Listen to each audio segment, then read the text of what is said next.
Kaş is a sleepy little harbour town tucked beneath the mountains on the south coast of Turkey. Untouched by the major tour operators, Kaş has kept its rustic Turkish charm.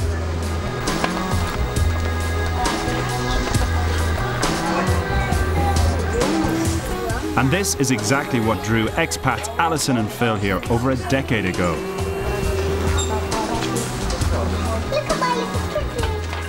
They loved it so much, they haven't left since. Well, what is life like here for a young family? And do they miss anything at all about the UK? John, come on through. Oh, this is lovely.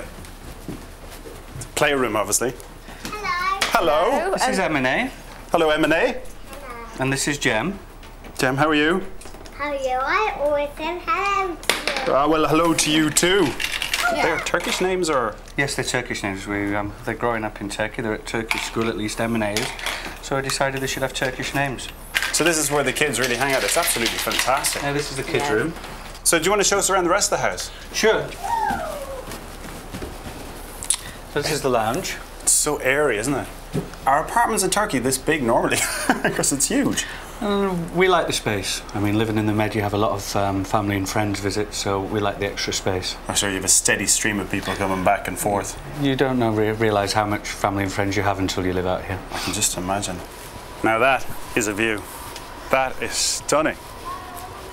Not bad, is it? Yeah. What is that, an island over there? That's part of the peninsula, but this way is the Greek island of Kaslarison. It's the closest Greek island to the Turkish mainland. That's actually Greece. Yeah, yeah.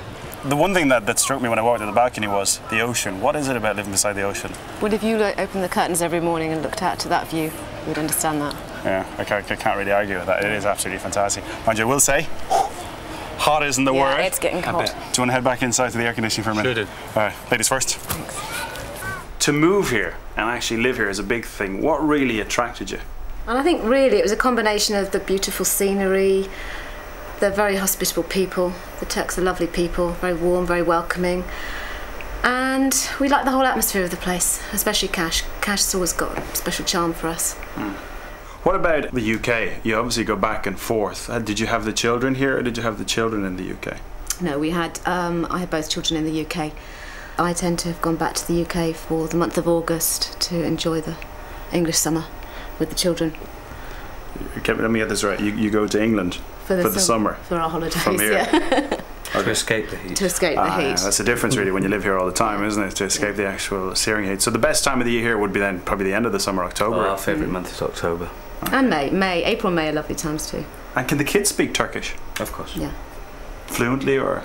Yeah, M&A is taught only in Turkish. At school, it's all in Turkish.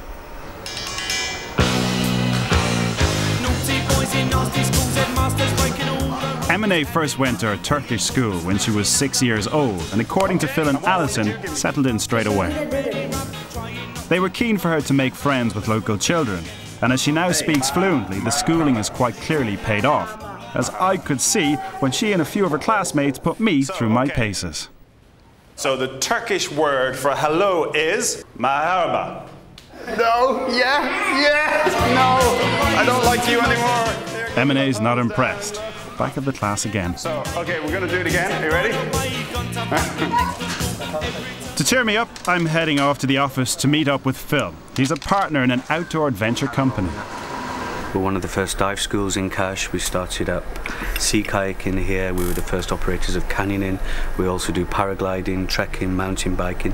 Basically anything that's adventure or activity, we're into it. And of course, I couldn't turn down the offer of trying out the real thing.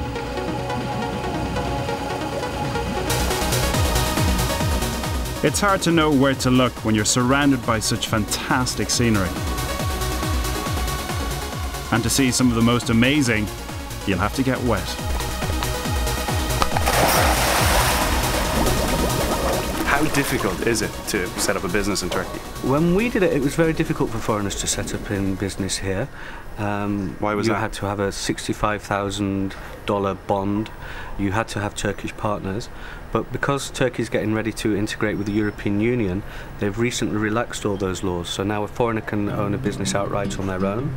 And there's bags of potential here. I think the biggest problem for foreigners here is the bureaucracy. Everything's in triplicate, and of course the language is a big barrier, which is it's not easy. affected with the bureaucracy. We're sitting here, sunshine, drinking Turkish tea. You know, it's not a bad life. But is it as easygoing and as good, or is it hard no, work? we work long hours. I mean, in the season we do 50, 60-hour weeks. So what is your role exactly in the business? I do the marketing, the IT, I run all the computers and do the accountancy. Are you telling me then you live in Turkey and you sit in front of a computer all day? Basically. You enjoy it? It has its compensations.